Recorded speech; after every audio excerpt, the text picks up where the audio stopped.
حضرت میکائیل علیہ نبی علیہ السلام کے جن کی ڈیوٹی تقسیم رزق کائنات ہے، اللہ نے ان کو پیدا فرمایا۔ پیدا فرمانے کے بعد عبادت کا موقع ملا تو مولا کی کائنات میں ہزاروں سال عبادت کرتے رہے۔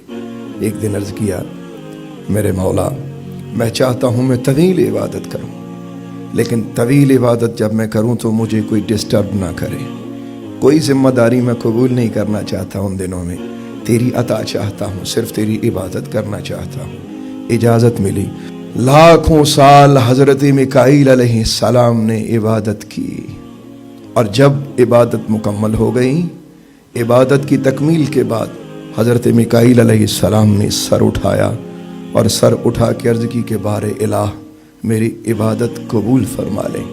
اللہ تعالیٰ نے عبادت کو شرف قبولیت عطا فرمایا اور فرمایا میکائیل مانگ، کیا مانگتا ہے؟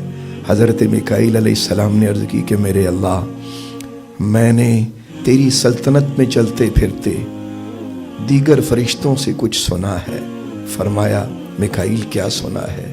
عرض کی کہ میرے مولا میں نے یہ سنا ہے ایک زمین بنے گی جس میں لوگ بسیں گے، رہیں گے، تیری عبادت بھی کریں گے، تیری فرما بردار بھی ہوں گے، تیری نافرمانی بھی کریں گے۔ ان کی ہدایت کے لیے تو نبیوں اور رسولوں کو بھیجے گا، ایک ان نبیوں اور رسولوں کا سردار ہوگا جس سے سید الاولین والآخرین کا درجہ حاصل ہوگا، اور ایک رات تو اسے اپنے دیدار کے لیے بلائے گا۔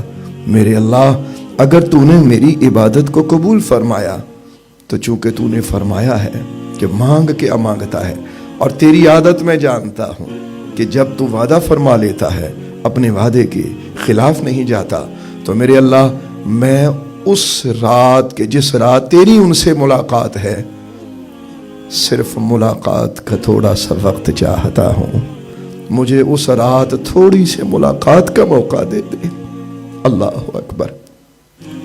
اللہ تبارک و تعالیٰ نے ارشاد فرمایا، پیارے میکائیل ہم اپنے وعدے کے خلاف نہیں جاتے، جائیے، ہم نے آپ کو اس رات اپنے حبیب کی سواری کی باغ پکڑنے کی اجازت دے دی ہے کہ آپ میرے حبیب کی سواری کی باغ پکڑ کر آگے آگے کچھ دیر چلتے رہیے گا۔ معراج کی رات حضرت میکائیل علیہ السلام کچھ مسکرا رہے ہیں، لیکن اس مسکراہٹ کے بعد جب دوبارہ حضرت میکائیل علیہ السلام سے آسمانوں پر ملاقات ہوئی تو حضرت جبریل علیہ السلام بھی ساتھ ہیں۔ میرے آقا نے فرمایا کہ جبریل، یہ میکائیل کو کیا ہوا؟ میرے سامنے مسکرا رہے تھے لیکن اب یہ انتہائی سنجیدہ ہیں۔ عرض کی کہ یا رسول اللہ، جب سے اللہ نے جہنم کو بنایا اس وقت سے لے کر آج تک کبھی میکائیل مسکرائے نہیں، ان کی مسکراہٹ ختم ہو گئی، یہ ہر وقت پناہ مانگتے ہیں اس جہنم کی آگ سے۔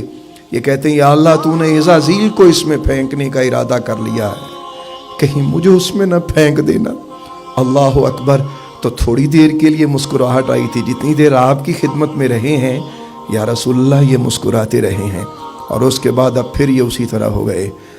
میرا ایک آپ سے سوال ہے، درد مندانہ گفتگو کرنا چاہتا ہوں، مجھے یہ بتائیے، فرشتے معصوم ہوتے ہیں، ان کی خطا کوئی نہیں ہوتی، وہ گناہ کرتے نہیں ہیں، جن کے ذمے خطا کوئی نہیں، ان کی ہنسیاں لٹ گئیں، ان کی ہنسیاں ختم ہو گئیں، وہ ہنس نہیں رہے، وہ ہنسنا بھول گئے، اور میں اور آپ کہ جن کے کندھوں پر گناہوں کا دن رات بوجھ ہے، ان کی مسکراہٹیں ختم نہیں ہوتی، ان کے کہکے ختم نہیں ہوتے۔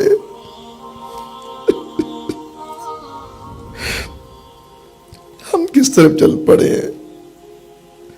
میرا آپ سے ایک درد مندانہ سوال ہے، سنیے گا۔ اسی معراج کی رات ایک اور چیز آقا کریم نے دیکھی۔ حضور نے فرمایا جبریل، میں جیسے جیسے اوپر آسمانوں کی طرف جا رہا ہوں، میں دیکھتا ہوں کہ فرشتے اپنے سر کو چھپاتے، اپنے پروں سے اپنے چہروں کو چھپاتے، یہ ایسا کیوں کرتے ہیں؟ حضرت جبریل نے جو جواب دیا، سنو سنو مومنو سنو۔ تو جبریل علیہ السلام عرض کرتے ہیں یا رسول اللہ، یہ اللہ سے حیا کرتے ہیں، انہیں اللہ سے حیا آتا ہے، یہ اپنے چہرے چھپاتے ہیں، اس کا مطلب یہ ہوا جو اللہ کو جتنا زیادہ جانتا ہے وہ اتنا زیادہ باحیا ہے.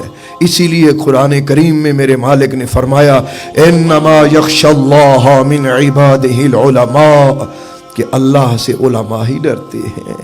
علماء کا طبقہ، اب فرشتوں کا علم اللہ کی ذات کے بارے میں کس درجہ تک ہے، یعنی وہ شہود کی حد تک ہے.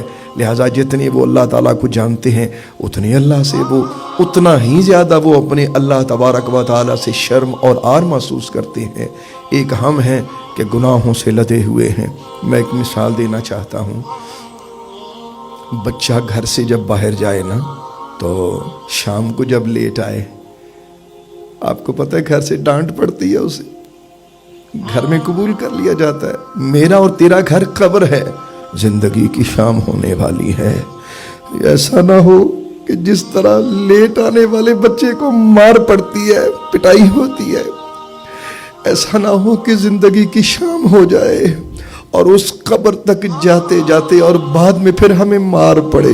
شام پئی بن شام محمد کر جاندی نے ڈرنا، بہت مشکل ٹائم آنے والا ہے. آ جاؤ اپنے اللہ کی طرف رجوع کرو.